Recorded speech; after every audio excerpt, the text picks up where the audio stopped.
I just wanted to thank all of you who reached out to me after week 3 in our Jesus Way sermon series on lust. And I just wanted to pause a moment and thank you for all the emails, text messages, conversations that I had. I have never had as many people reach out to me after a sermon, I think since being here, than after that sermon. So for those of you who shared, for those of you who were transparent, you were honest, you were open, thank you. It is a true honor to journey alongside with you. And I just wanted to offer a quick word of courage. I'm burning my minutes, but we're going to do it for this because I think this is really important. I just wanted to offer a quick word of courage. If you are in the fight against lust in your life, that fight can be very discouraging. And I shared a little bit that week, a few weeks ago, about that journey in my life. You can go back and watch it. But that fight can be really discouraging, it can be full of setbacks and feeling like you're not making progress, feeling like very trapped, and it can lead to a true and deep spirit of discouragement. And man, I just wanted to offer you some courage today, because I really think that the name that Jesus gives to the enemy, the accuser of the brethren, is really, really fitting and really, really strong, because I think the enemy is constantly coming to us and trying to accuse us and saying, hey, look at you. Wow, you're stuck in this sin. You've been stuck in this sin for X amount of years. Wow, you tried to quit. You tried to stop. You tried to shift. You tried to change your mind. But look at you now. You're failing again. It's the constant accusations of the enemy. And so I just wanted to offer you some courage today. And I want to say 3 things. I want to say, number 1, freedom does not mean I never, ever struggle with a temptation again. Freedom does not mean I'm never tempted again, right? Jesus was in all things tempted, yet did not sin. So Jesus himself was tempted. Jesus himself saw opposition, right? So freedom doesn't mean I never struggle with something again. Freedom doesn't mean, hey, I'm never tempted by this again. Freedom means I am no longer obligated to do what my addiction compels me to do. I'm no longer obligated. That there is power from the Spirit in my life to say no when that temptation comes knocking on the door and says, hello, it's me. I'm able to say, nah. And let me tell you, this is crazy. And this applies to so many categories of life. And just as an example, I will say to you, and I'm going to say this with truth, that there was a time in my life, if I was in a gas station past midnight, anytime, and I walked past the alcohol section, I was buying beer. I'm trying to be honest with you. Because I had not created the internal strength. I had not relied on the Spirit. I had not surrendered to a space where I could not resist. But I'm here to say that I'm in a space in my life now where I can say no when that temptation comes knocking to my life. I can say, nah, I don't need that. When it's been a long day and I hear that voice, and I still hear that voice. The voice doesn't go away. It's a little whisper that says, you should go get a drink. You should take the edge off. I can say, no, not today, because I know where that leads for me. Same thing with so many other things. So I just want to offer you a word of courage today. If you are struggling in the battle with lust in particular, I just want to let you know that the same Spirit who rose Jesus from the dead, who knit his wounds back together, the same Spirit when Jesus said, Lazarus, come out of the tomb, and Lazarus was reanimated in a moment, in an instant, that same Spirit that created the universe lives in you. And God offers it freely, and he just says, hey, I want to live in you, and I want to give you power to say no. And I just believe the Spirit works in many ways. Throughout my life, there have been times in my life where I said, hey man, God, where is this miracle? Because I was always told, I read in your word that the Spirit was going to change me, but where is the change? And I believe the Spirit can miraculously change in a moment. But most people that I know who have wrestled with this wrestle, you got to do the work a little bit. And this is not salvation by works, you got to do the work. You got to do a little digging. Some things that I found helpful in my life. Hey, I talked about it a few weeks ago. Confession is so powerful. Secrets have power over you. When something's in the dark, when it's hidden, when it's a secret, it has a power over you. There's change with it when you speak it. I think there's power to what Jesus said, the truth will set you free. When you speak it out loud, when you say it out loud. When I was an undergrad, my very last year of undergrad, I was a student chaplain. I was pastoring our student church service, kind of like Elevate. I was, I guess you could say, known as a spiritual person on campus, but I had a secret pornography addiction. And in my last semester, I was chosen to do Week of Prayer, and I made the decision to confess to the entire school that I had a pornography addiction as this quote-unquote spiritual person. And when I tell you, this was so powerful for me in my life because I had been hiding for so long, but to speak it, to say it, oh man, it like breaks something because you're not hiding anymore. Now everybody knows. It's like I'm not pretending. So I'm not advocating for you to go that, shout it from the rooftops or the mountaintops, whatever it is you're struggling with, let everybody know. But I am saying there is a power, maybe just a close friend, maybe a parent, maybe a friend, teacher, professor, pastor. I'm down anytime if you'd love to have a conversation. Maybe confession. Confession, and then, man, get a little curious. Why is this something that I run to? Go to therapy. Have a conversation. Go to a Christian counselor if maybe you're uncomfortable. I've had amazing therapists in my life. I have an amazing therapist. Her name is Meredith. She's fantastic. And man, ask the questions. Get curious. Why is this? This is an interesting coping mechanism in my life. Why is this? Is this connected to my childhood? Why do I do this? What's going on?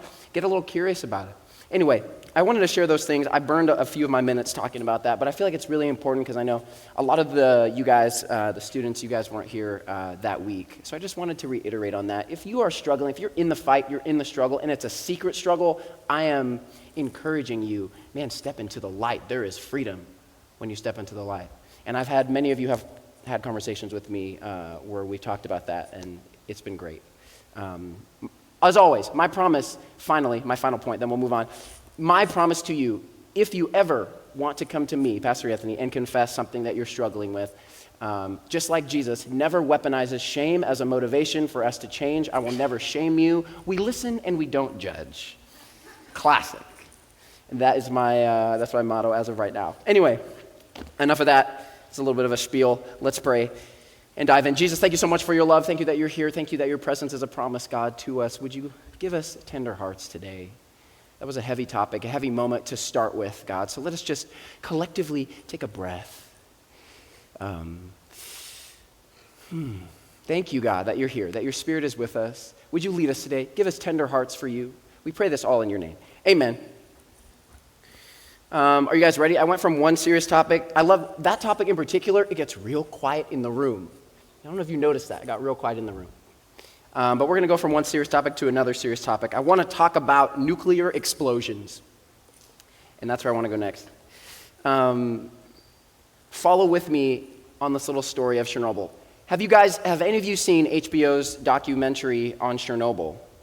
Okay, just a couple of you. It's a few years old now, but it's really, really interesting, really compelling. And I want to tell you a little bit of the story.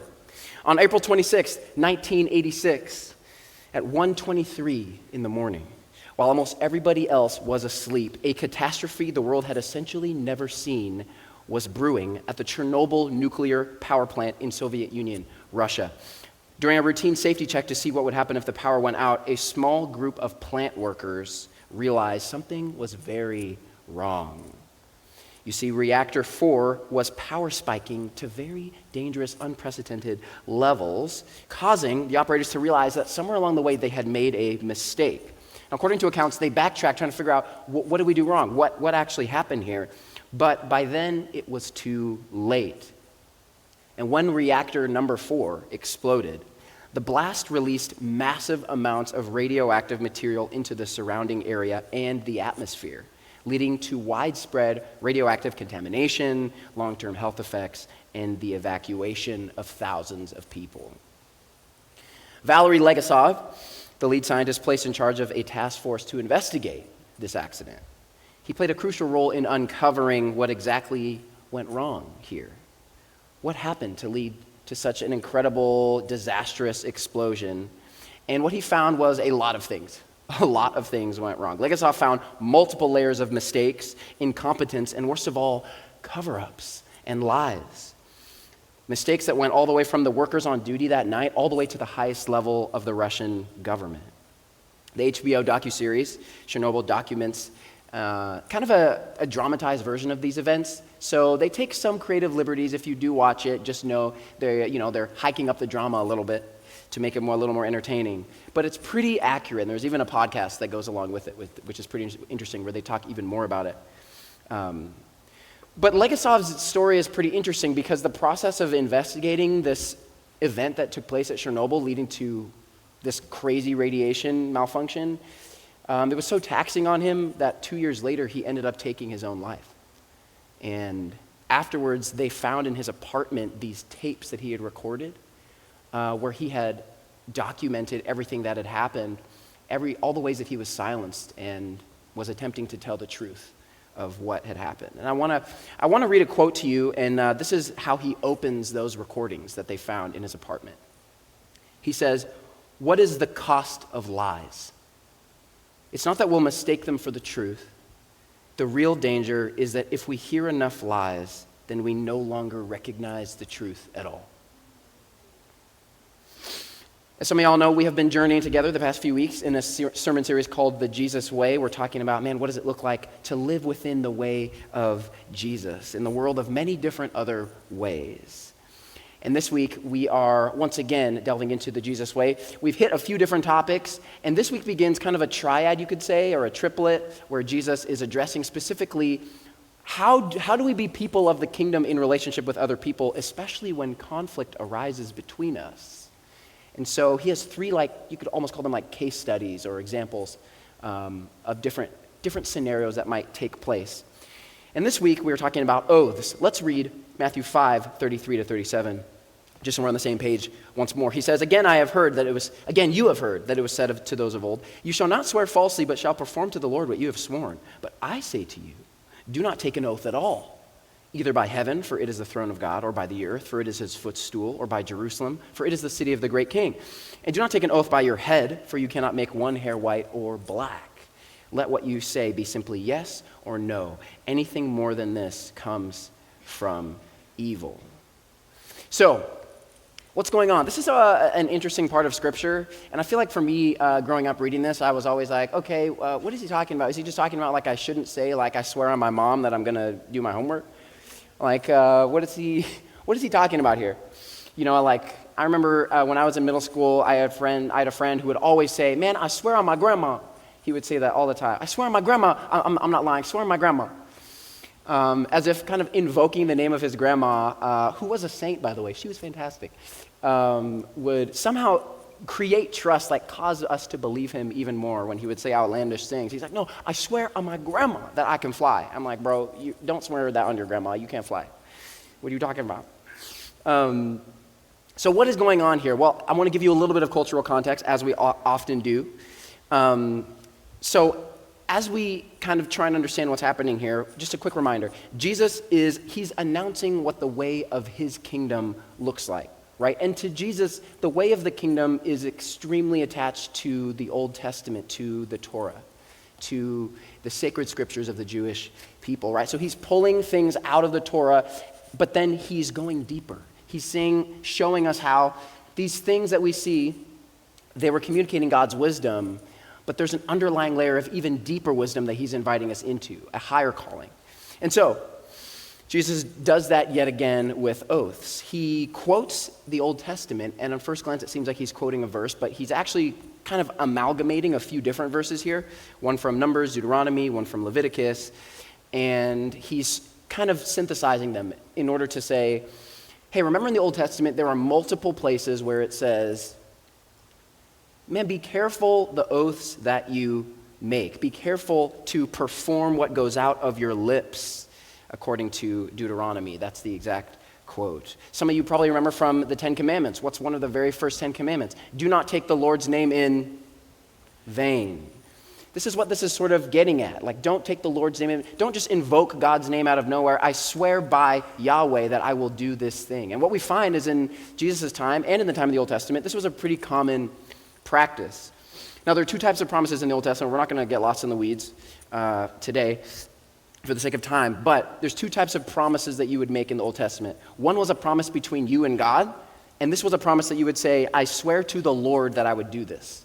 And this type of promise was called a nether, where a person would say, man, I swear to you, God, that I will do this. Any of you remember the story of Jephthah in Judges? This is a really, really deep cut. This is for my Bible nerds in the room. The story of Jephthah in the book of Judges is an interesting story because Jephthah, essentially, he's like one of Israel's judges, and he's fighting against an enemy that's invading. And essentially, there's a part in the story where he makes an oath to God. He says to God, God, if you let me win this victory against this enemy, I will sacrifice the first thing that comes out of my tent. And so he goes to battle. He makes this oath, right, to God, this promise, this nether. He goes to battle, and they win. They end up getting the victory. He comes home, and immediately his daughter runs out of his tent to greet him, just all excited. Wow, Father, you won the victory. And he begins to weep because he realizes the oath, the nether that he made to God, and he sacrifices her. Pretty dark story. So, that's the first type of promise. The second type of promise was a promise between people, where people would make a promise. This is called a shavuah, and this type of promise would be, hey, let's say that I want to buy a mule from you or something like that. I would say, hey, I will pay you actually double what this mule is worth, and I swear to you, I swear by Yahweh himself that I will do this. Or perhaps someone had a camel and you were digging a hole on your property and you dug this hole and the other person didn't know and they were walking along this hole with their camel and their camel stumbled and fell and died. Then you would say, oh, I'm so sorry, I will compensate you for your camel who died, who passed away, who fell in the hole. I shouldn't have been digging there. Right? So, a shavuah was a promise between people. But what's interesting is often they would add a little extra flair. They would add a little bit of divine icing on the cake, so to speak. They would say, may God actually do something to me if I don't keep my end of the deal. So if I don't pay you back for the camel, may what has happened to this camel happen to me. And may God himself actually do it to me. And so often they would invoke God's name. They would say, man, I swear this by Yahweh himself that I will do this. And if I don't do it, may God punish me for that. So what is he actually getting at? Essentially, in this culture and time, this was a way to take oaths seriously. Because if I don't do it, then I disgrace God's name, right? I disgrace God's reputation. This was a way for them to take things seriously. Now, in today's day and age, we live kind of in a post-religious society, so it's pretty easy for us. We kind of I don't know about you, I think that I, a little bit, upon first reading this, kind of roll my eyes a little bit at a promise like this. I think that there's a bit of inherent cynicism that we have in the 21st century. We're like, well, yeah, you could invoke whoever's name that you want, but you're still going to do whatever you want to do. And what's interesting is that kind of attitude, we have that attitude because of what they would end up doing with these oaths. Essentially, people would be making oaths, and they would say, yeah, I swear it by Yahweh, but then they'd find any sort of loophole to try and, slither out of it. But what's interesting is, especially in the Old Testament, these types of oaths, people actually kept pretty seriously. This was a pretty big cultural importance to them. So what's interesting is, you guys are with me so far? This is a big lore dump. You guys are with me? Okay, you're nodding. Okay, sweet. That was a big lore dump. That was a lot. We're getting there. We have to drop the lore, and then we'll get to the movie version eventually. So what happens is, by the time Jesus comes around, what's interesting is there's been a change in tradition, because essentially, back in the Old Testament, they would invoke Yahweh's name to say, man, may Yahweh do something to me. But by Jesus' time, it had changed in Jewish culture so that they didn't speak the name of Yahweh verbally anymore, out of a sense of reverence. And so, essentially, by the time of the first century, they wouldn't say God's name anymore, but they would invoke things that were connected to God somehow, like the temple or Jerusalem or like the earth or their own head, which is why Jesus talks about their own head, right? So people began to sort of insert other things that were closely associated. And Jesus actually brings this up later in the Gospel of Matthew, in Matthew 23, where he's talking to the Pharisees and he says, woe to you, blind guides, who say, if anyone swears by the temple, it is nothing. But if anyone swears by the gold of the temple, he is bound by his oath. What is he saying? He's pointing out the fact that in this time, the Pharisees essentially, they had these little loopholes for their, the laws that they were keeping. And this is what he's getting at in a lot of these portions of the Sermon of the Mount, where he's saying, he's talking about divorce, and he's talking about lust, he's talking about anger. It's that this obsession with keeping the letter of the law often enables us to then be manipulators of the law and find loopholes in it. Is that making sense? And so, what Jesus is saying is, these Pharisees, someone would say, hey, I swear to you by the temple that I will do this. But then later on, when that person would come back to them and say, hey, you swore by the temple that you would give me the money, they would say, oh, well, I didn't swear by the gold of the temple, though. I just swore by the temple. And then they would be able to sort of slither away. Ooh, that was a fun noise. That reminded me of Minecraft. Ooh, we can't get distracted by Minecraft right now. So essentially, all of this to say, this was a lot, this was a lore dump, but you guys are with me. Essentially to say, these oaths that people would give, they would be kind of a way for people to sort of pretend to be trustworthy, but then sort of slide out the back door and sort of escape their obligations at times. Because they would say, oh, well, you swore by Jerusalem, but you didn't swear by the temple. Oh, you swore by the temple, but you didn't swear by the gold of the temple. You didn't swear by the Ark of the Covenant. Oh, you swore by your head, but you didn't swear by your heart. You swore by your mother, but not your grandmother, right?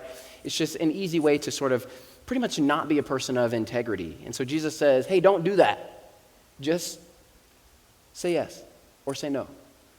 Scholar Tim Mackey, he puts it this way. He says, this teaching of Jesus reveals how humans go to elaborate efforts to construct schemes that help us avoid having real, vulnerable, transparent moments with each other. So he's pointing out sort of a universal issue within the human heart, that the calling of God, the way we were designed was to be vulnerable with one another, to be honest, to tell the truth, to live in the truth, to have transparent, real connections, conversations. And yet there's this, because our hearts are sick with sin, there is this tendency for us to kind of have schemes to kind of avoid actually having to do the hard work of telling the truth. Dallas Willard, he has an amazing quote in his book, The Divine Conspiracy. It's a little long, but I want you to get it. He says, the essence of swearing oaths that Jesus targets here is about invoking something or someone else, especially God, to make your words seem more significant and more weighty. The aim is to impress others with your seriousness or piety so that you get what you want. It's a device of manipulation designed to overwrite the judgment or input of others in order to possess them for your own purposes. It's manipulation, or as we say in our culture, spin. And Jesus says it's evil. So he says, I love that part where he says, it is a device of manipulation in order to possess them for your own purposes. So he's essentially saying, what Jesus is, I think, really getting at here is our temptation to invoke God in kind of the ways that we talk to each other, to spiritualize the things that we're saying, to make ourselves seem more trustworthy, and then on the back end, sort of not really keep our promise, and what's more, use spiritual manipulation to get what we want from people. So, that was a lot of lore to get there. But essentially what Jesus is saying is, I see the way that you invoke God's name in order to get what you want to manipulate other people. I see the way that you spiritualize sometimes your language in order to it's really about control. It's really about power. It's really about getting your way. It's really about having what you want. And so I think this should cause us to ask a deep question of ourselves. What are the ways that I use God to manipulate other people to get them to do what I want?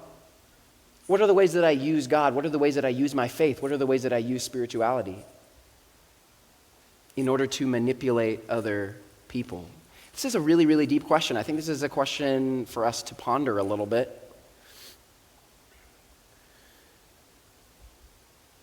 Maybe for the parents in the room, for us to ponder, what are the ways that I spiritualize and use God to get my kids to do what I want them to do? It's not really what the book says. It's really what I want.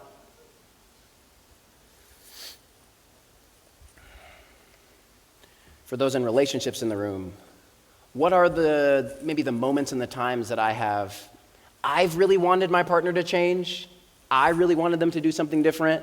I really wish that they would maybe stop doing something or do something different, and I invoked the book, and maybe I kind of quoted it a little out of context, but it's okay, because the spirit of it is behind that. You guys know you guys get what are the times when I have invoked this book in my politics in order to manipulate the opposing side. It always gets real quiet in the room when we talk about politics. But let me just talk about it for a second. Let me talk a little bit more about it for a second. I think we need to be, let me just get comfortable. I got to get lower. Yeah, exactly, Graham. I got to get lower. I think we need to be extremely cognizant, especially in this day and age, of any time any political figure invokes the name of God and attaches God's name to their policies, platform, or agenda. I think we need to be extremely cognizant when any person in any position of power invokes the name of God and says, here's what I want to do, here's what I'm going to do, and I'm doing it because of something in here. I think as soon as anyone says, regardless of political party or platform, right, we're not talking about left, right, middle, green, red, donkey, right, elephant. We're not talking about any in particular. We're talking about all. We're talking about any person in political power or any position of power who says, here's what I want you to do. And they're invoking this. Yikes. I think this teaching of Jesus should give us some sort of like awareness, some sort of like X-ray vision goggles. I'm a bit of a nerd, so I think of it in like comic book terms. I think of it like Superman has X-ray vision. I think it should give us like spiritual X-ray vision to see right through. Like someone on the news, they're just like, they're saying some political agenda and they're like, yeah, and it's just like what it says in the scriptures. Immediately I'm just like, interesting. Are you trying to manipulate me? Very interesting. And I think this is especially important as Advent people, especially important for us who we are a people who have an apocalyptic vision of a time of the end when people in positions of power will weaponize religion for their own personal gain. And so I think whenever anyone in a position of power is speaking on sort of the things they want to do, their agenda, etc., and as soon as they invoke the name of God, I think this is a little bit of what Jesus is getting at. He's saying, you don't need to do that. You don't need to bring God into it. You can just be a person of integrity. You can just say, yes, I will do that, and that's enough. You can say, no, I will not do that. You can stand on business a little bit. You don't have to spiritualize it. You don't have to invoke some sort of higher power in it. You can just say, yeah, what I said I will do, and you can count on me because of my character. And I think he's just really getting at like our tendencies to want to escape the hard work of integrity and character. And what's so interesting is religion can be just as easy of a way to escape, just as easy of a mask for us to kind of excuse ourselves away instead of actually being able to stand on business, instead of actually committing to say, my yes is going to be yes, my no is going to be no. Okay, we talked about politics. I want to summarize that all as we start to close by saying, Jesus' way people do not spiritually manipulate others. And as you have noticed, if you've been journeying with us through this series, we have been landing on a few different gems like this. What do Jesus' way people look like? I believe Jesus is pointing us to the fact that Jesus' way people, we don't need to spiritually manipulate other people. We don't need to invoke the name of God in order to get them to do what we want. We don't need to invoke the name of God even to convince people that our character is true. We are a people who have to delve deep and do the hard work of character, of integrity, of follow-up. And let me tell you something, at the end of every year, Pastor Michael sits down with us and he has end-of-year review conversations with us. Hey, how did you do that? How do you feel like you did this year? What do you think you could do better? What are your goals going into the next year? Pretty standard thing. And something that I said at the end of last year, going into this year, was I want to be a person of follow-up in my life. I want to be a person who, when I say I will do something, I will do that thing. When I say I will be somewhere, I will be at that place at the time I said I would be there. And those of you who are on the team, this is an area of struggle for me in my life. But it's an area that I want to work on in my character, that if I want to be a person of commitment, of integrity. And man, I said I was going to be there, I'm going to be there. If I said I would do that, if I said I would call you, if I said I would show up. So that's something I've committed to in my life. But what's so interesting is it's so easy, and this is me being vulnerable for a moment, this isn't in my notes, so easy as a pastor to spiritualize away and say, oh, well, I had a meeting with Sam. Sam, I'm going to use you as an example because I triple booked myself with you. And you, I'm not going to put you on blast because it was on me. It's so easy for me to say, Sam, I will be there at that meeting for you. But then as a pastor, it's so easy for me to say, oh, well, I was helping this other person, or I was doing this other thing, or I was doing good Jesus work. I was at this place. I was, doing all of the things that we do, helping the community, having counseling. I was with someone who was struggling, whatever it was. And it's easy for me to spiritualize, to explain away, instead of addressing, no, I should just be where I said I was going to be. And of course, it's not a hard rule, of course, right? Things come up in life. But I think Jesus is trying to help us see, to look inward a little.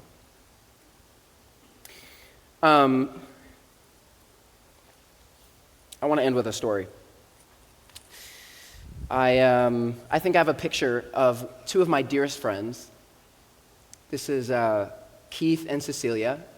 They were members of my very first church in a tiny town called Anacortes, Washington, on Fidalgo Island in Washington State, Pacific Northwest. And Cecilia, she was my very first head elder that I ever had coming out of undergrad. This is a picture we took just a little bit ago, a few months ago when I was down visiting. And she is one of my favorite people ever. She, even to this day, sends me encouraging little texts all the time.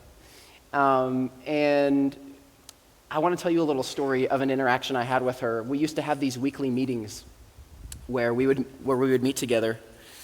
I almost tripped over my own foot just now. Did you see that?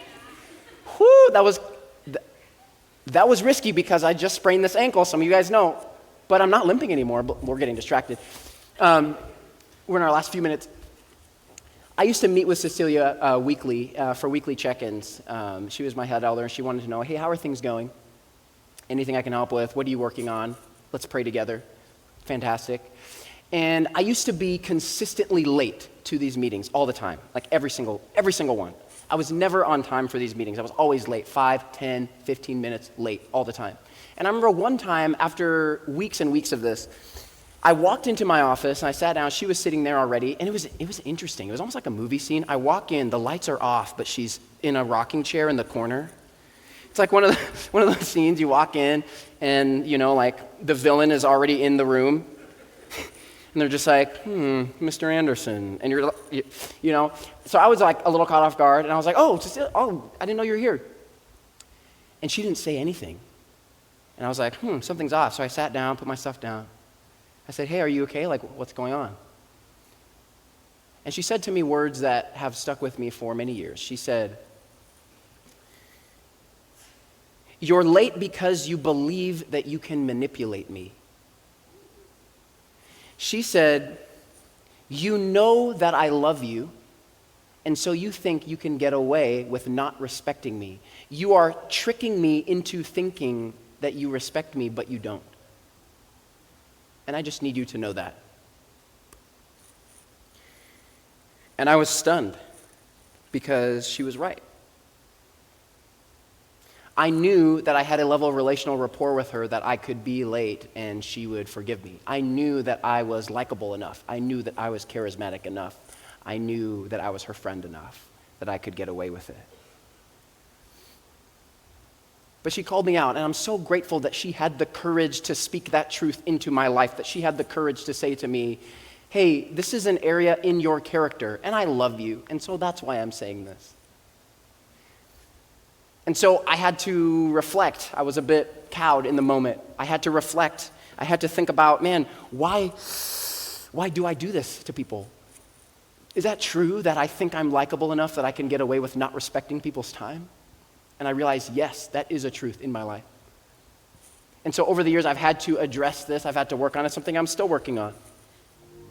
But it has taught me another truth that I think Jesus is getting at in these verses, and I want to end with this.